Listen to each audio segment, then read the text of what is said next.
어쩌면 평범한 겨울밤이 될 수도 있었을 그날. 택시기사 최자문 씨는 서울 종로구를 지나던 길이었다고 합니다. 효자동에서 11시경에 콜이 들어왔어요. 그 손님을 태워서 보니까 의사당을 간다는 거예요. 그래서 왜 의사당을, 이 밤중에 의사당을 가느냐. 영문을 모르는 최 기사에게 뉴스를 틀어달라고 부탁했다는 손님. 그런데 친애하는 국민 여러분, 저는 우리 국민의 자유와 행복을 약탈하고 있는 파렴치한 종북 반국가 세력들을 일거에 척결하고 자유 헌정 질서를 지키기 위해 비상계엄을 선포합니다. 헌법 77조에 규정된 대통령의 권한인 계엄. 헌정사를 통틀어도 단 17차례만 선포됐던 이것은 뭘 의미하는 걸까? 전시나 비상사태, 전시 준하는 비상상태가 벌어졌을 때 행정권과 사법권을 계엄사령관한테 위임하는 걸 계엄령이라고 부르고요.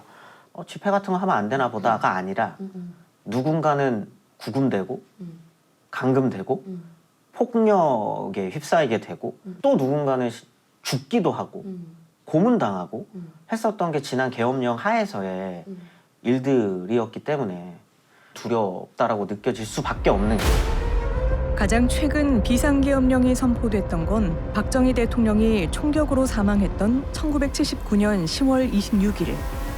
영장 없이 체포와 구금이 가능해 군부 독재 시절의 상징으로 보였던 비상계엄이 45년 만에 부활한 건데요.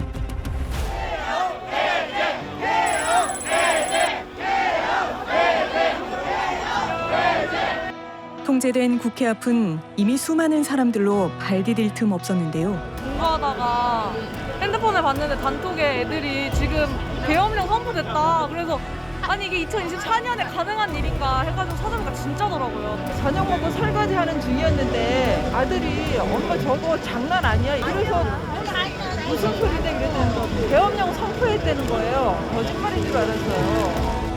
그리고 이곳엔 비상계엄령 해제를 위해 달려온 국회의원들도 있었는데요.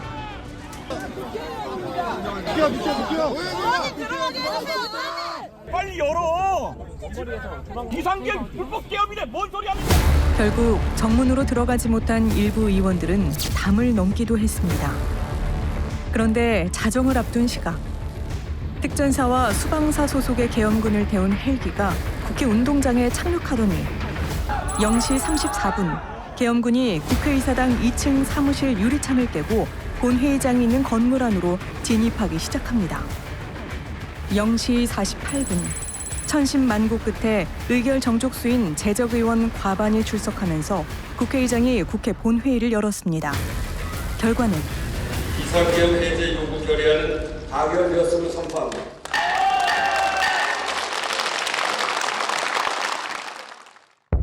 윤석열 대통령의 비상계엄 선포는 6시간 만에 막을 내렸습니다. 국회의 요구를 수용하여 계엄을 해제할 것입니다. 지난 4일 우린 간밤의 상황을 되짚어보기 위해 다시 국회를 찾았습니다. 대통령 긴급 담화가 있기 전부터 국회 출입 기자들 사이에선 묘한 얘기가 떠돌았다는데요. 밤늦게 대통령실에서 라이브를 할 테니까 방송망을 좀 열어라 이런 공지가 나왔다는 얘기들이 들려서 느닷없는 비상계엄 선포에 급히 국회를 찾았다는 안희재 기자.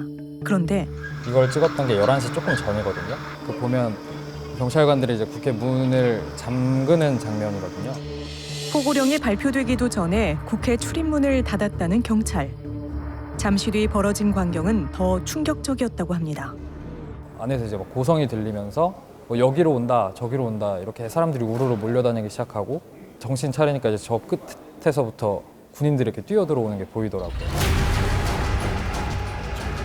정신을 차려보니 계엄군이 국회 안에 와 있었다는 겁니다. 흡사 군사작전을 방불케 하는 상황에 곳곳에선 몸싸움이 일어나기도 했는데요. 실시간으로 SNS 카톡이나 텔레그램을 통해서 어디로 온다, 어디로 왔다, 위치나 상황들이 공유가 되면서 우르르 몰려가서 거의 또 뭘로 막고 있었던 걸로 기억하고 있습니다. 수많은 피해와 불안만을 남긴 대통령의 계엄 선포. 그건 정말 왜 시작된 걸까요? 지난 6월 22대 국회 출범 이후에도 10명째 탄핵을 추진 중에 있습니다. 모든 주요 예산을 전액 삭감하여 국가 본질 기능을 훼손하고 대한민국을 마약 천국, 민생 치안 공황 상태로 만들었습니다. 공직자에 대한 탄핵 소추와 예산 조정은 국회의 합법적인 업무 범위지만 이를 반국가 행위로 규정한 윤석열 대통령. 지난 5일 야 6당은 윤 대통령에 대한 탄핵 소추안을 발의했습니다. 더 이상 민주주의가 무너지는 것을 방치할 수 없다. 한편 심야의 비상계엄 선포가 우리에게 남긴 것 중엔 주목해야 할 부분도 있습니다. 일방적인 대통령의 비상계엄이 국민들의 신속한 대응으로 해제될 수 있었다는 점인데요. 역사적인 사진을 볼 때마다 제가 그분들한테 빚졌다고 생각을 하고 있었거든요, 항상. 이제는 사회가 변했잖아요. 이렇게 어렵게 세운 민주주의에 대해서 함부로 이렇게 극악무도한 짓을 하면 안 된다고 생각합니다.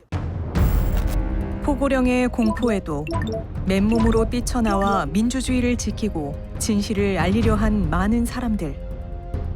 또한 극한의 대립이 끝난 뒤 시민들을 향해 사죄하는 계엄군의 모습이 눈에 띄기도 했는데요. 비상계엄령을 윤석열 대통령에게 건의했다는 김용현 국방부 장관이 계엄령 해제 직후 한 얘기는 중과 부족이라고 알려졌습니다. 계엄군의 수가 적어 실패했다는 건데요. 하지만 전문가들의 판단은 다릅니다. 1인 미디어 시대에 개개인이 다 방송을 할 수 있는 시대인데 그걸 통제할 수 있다라고 생각하고 비상계엄을 떨어뜨렸다는 이 자체가 시대착오적인 판단을 하고 있다는 겁니다. 한국 사회 민주주의의 성숙도가 달랐기 때문에 지난 역사 속에서 벌어졌었던 계엄령과는 결과가 달랐다고 생각을 합니다. 어쨌든 6시간 만에 그걸 막아냈으니까요. 상식과 법치를 강조하며 당선됐던 윤석열 대통령. 그날 이후 대통령 비서실장과 수석 비서관들은 전원 사의를 표명했고 국무총리와 국무위원 등 내각은 총사퇴를 논의했는데요. 우리가 만난 한 관광객은 이렇게 말했습니다. I will follow the news when I go back to Sweden and see what's happened. I wish South Korea the best and I hope we will fight for democracy. 겨울의 밤은 춥고 시리기만 합니다. 하지만 분명한 게 있습니다. 그건 바로 이 계절엔 분명 끝이 있다는 것. 그 뒤엔 찬란한 봄이 기다린다는 겁니다.